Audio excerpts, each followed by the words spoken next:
Alright, guys. So, I don't even feel like giving these guys any type of ad revenue. So, I got, the little ad blocker on, right?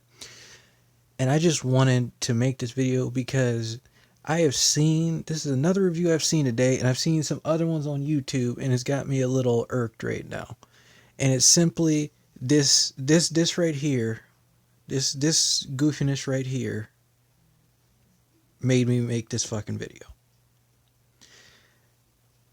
So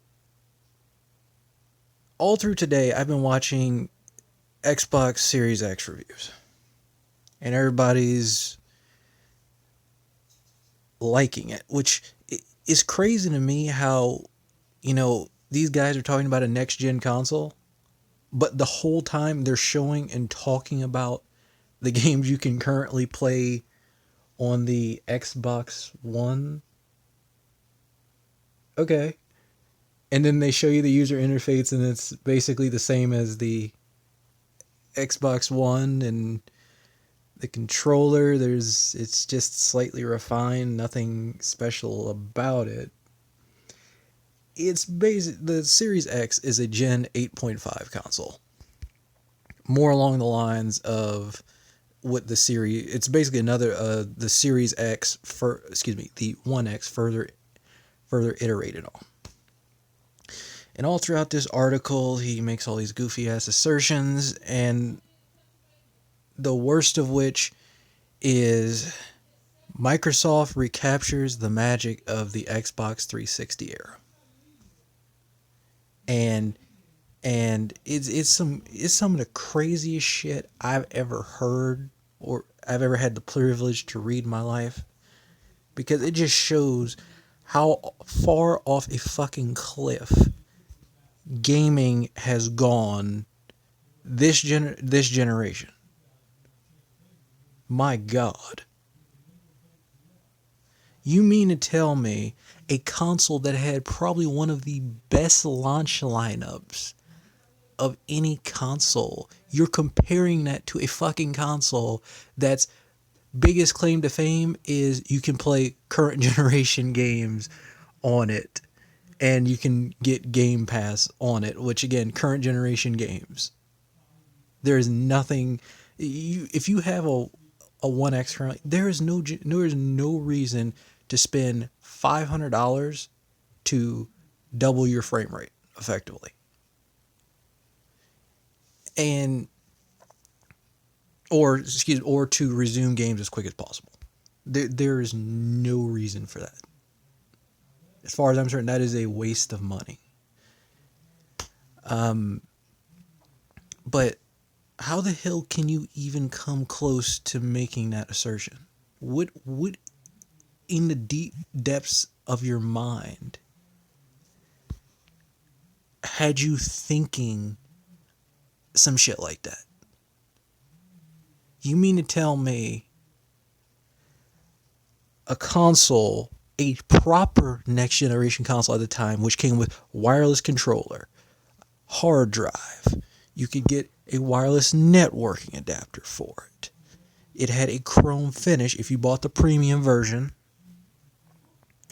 It had an entire web store that was an entire web suite that was put on it, where you, in the sense of the Xbox Live Marketplace, where I could go and I could download DLCs and all that other stuff, and avatars and gamer picks and stuff like that.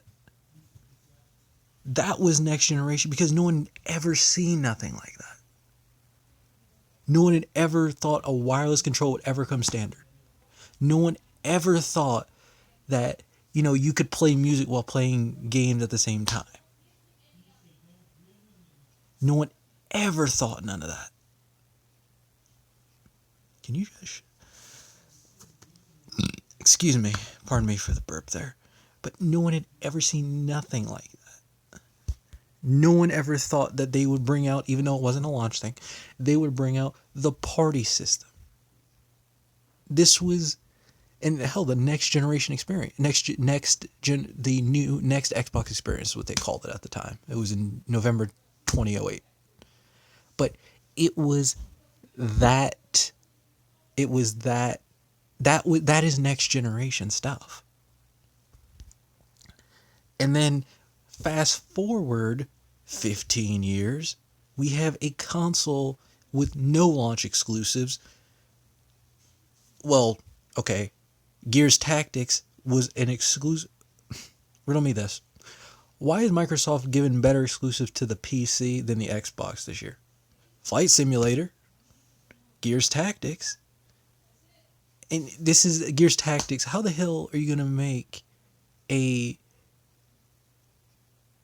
niche game like Gears Tactics, which is I guess you could say it's a dumbed down XCOM, but a game like that, that's a launch title. That's your launch exclusive.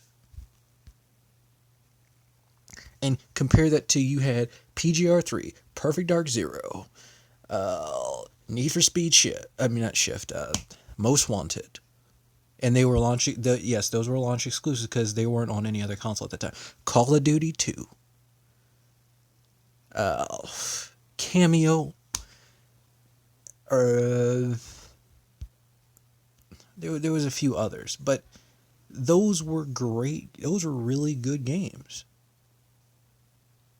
Very next generation. They looked phenomenal, and this is the console that ushered in the HD era of gaming. Tell me that wasn't a generational, that wasn't mind blowing. It was mind blowing to me that no longer do you have to go into the game to find messages, find invites, accept invites. You could do it directly from the guide button. That was phenomenal. Now,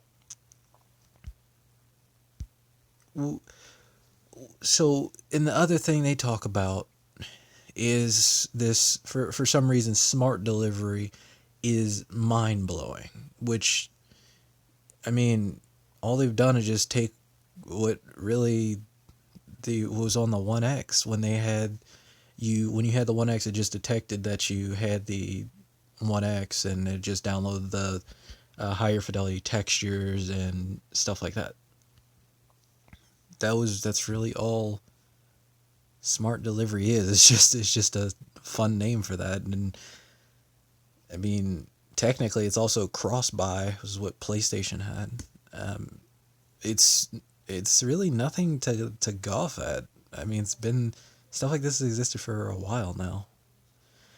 Now let's get into this whole thing about was it quick resume and stuff like that. Look, man, you cannot tell me that spending $500 to quickly resume games makes any type of sense. No, no way in hell. I'm not listening to no shit like that. Because you can you can kind of do that already with the current Xbox and PlayStation, given you can only do it with one game at a time. But still, it's cool, I guess, but it's not worth the price. It truly is not worth that. Its weight in gold at all. Hell, not worth its weight in pyrite, for being technical here. Anywho,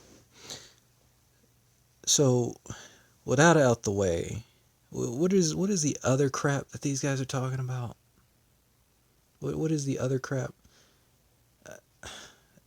Oh, okay. So speaking of games that they're saying, because this is their whole grab, this is all these goofy ass YouTubers have made these dumbass fucking reviews about basically the 360, the Xbox Series X. It's amazing at playing your current games on a more powerful machine. Okay. Anywho, so one of the biggest excuses they use is look at Gears of War 5. It looks better than it does on a 3080 Ti. And what's kind of just doesn't make, which is hella disingenuous about that whole statement is that setting doesn't exist on PC. So if that setting doesn't exist on PC, how the hell can you compare it? It would be one thing if you're like, hey, look, the One X can match the 3080 in, ultra settings, the same ultra settings, right? And we've improved it to look even better on console. No, you're comparing two consoles with two different fidelity settings, as if it's the opposition had that fidelity setting. So that just doesn't make sense. And just how games are being held back by this system, it just blows the mind. How future games have to come to have to come to such weaker consoles. I can understand if they said we'll support maybe the One X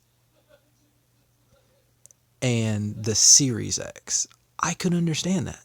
Hell, I could understand if they made the One X and maybe just put the Ryzen processor in it or something, and then just made that, the $300 console. I could totally get behind that. But no, no, no. You have some games that run on the Series X because it is so weak at dynamic 720 to 1440p. You got to be kidding me. It just it boggles my mind. Just I I sometimes think there's something wrong with me, and then I realize that y'all are so far off the mark that I could that even stupid people could get bullseyes without looking at, the target. Well, the mark itself. And I know people will some for some reason on the Xbox Reddit, they love to talk about how you're a Sony fanboy or Sony pony, which again, I don't necessarily agree with the PlayStation strategy, because I think to add all those PS Plus, if you have PlayStation Plus, to add all those games you get when you get a PS5, I think that's just trying to match Microsoft, and that's not something you need to do. And people talk about how, well, the PlayStation, it's it doesn't have that many launch exclusives either. Hold up, hold up, hold up, hold up. I will concede Spider-Man Miles Morales is a cross-gen game. It's still exclusive, but I will concede that. Demon Souls is a remake. I'll concede that. Godfall looks meh, you know, but at the same time, we have next gen features on the PlayStation. It's reported that the PlayStation may have RDNA 3 features that Sony has custom built themselves. The DualSense controller is what people say is a complete game changer. And see, that's what you want. That's next generation. When I walk on something on a controller and I can feel the difference in the material. I can feel the wind blowing. I can feel sand blowing. The triggers lock themselves off based on maybe what car you're driving. Based off how how slippery a surface is. You can feel that through the controller is what they're saying. That is next generation technology. No one else is coming close to doing that. Having the fastest SSD in existence. Microsoft isn't even coming close to that. You mean to tell me they're doing 5.5 gigs uncompressed per second with Oodle texture, talking about 17 gigabytes a second? That's insane. And the crazy thing is, Sony has engineered a custom controller on their motherboard to operate at that 5 gigs a second.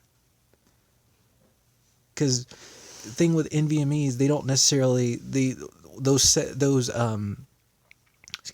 those supposed numbers that they put on the boxes for hard drives and stuff, that is theoretical peak speeds. It's like on your router. Those are theoretical peak speeds. Excuse me again. And Sony has shown that they believe in more generations than Microsoft. How the hell do you not believe in generations, but you come out with a next gen console and people are excited to play last gen games in a new generation? What kind of fucked up world do we live in?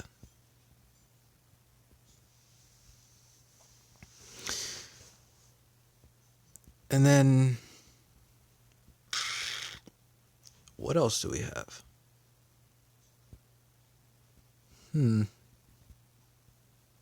Well, we have a bunch of good games coming for PlayStation.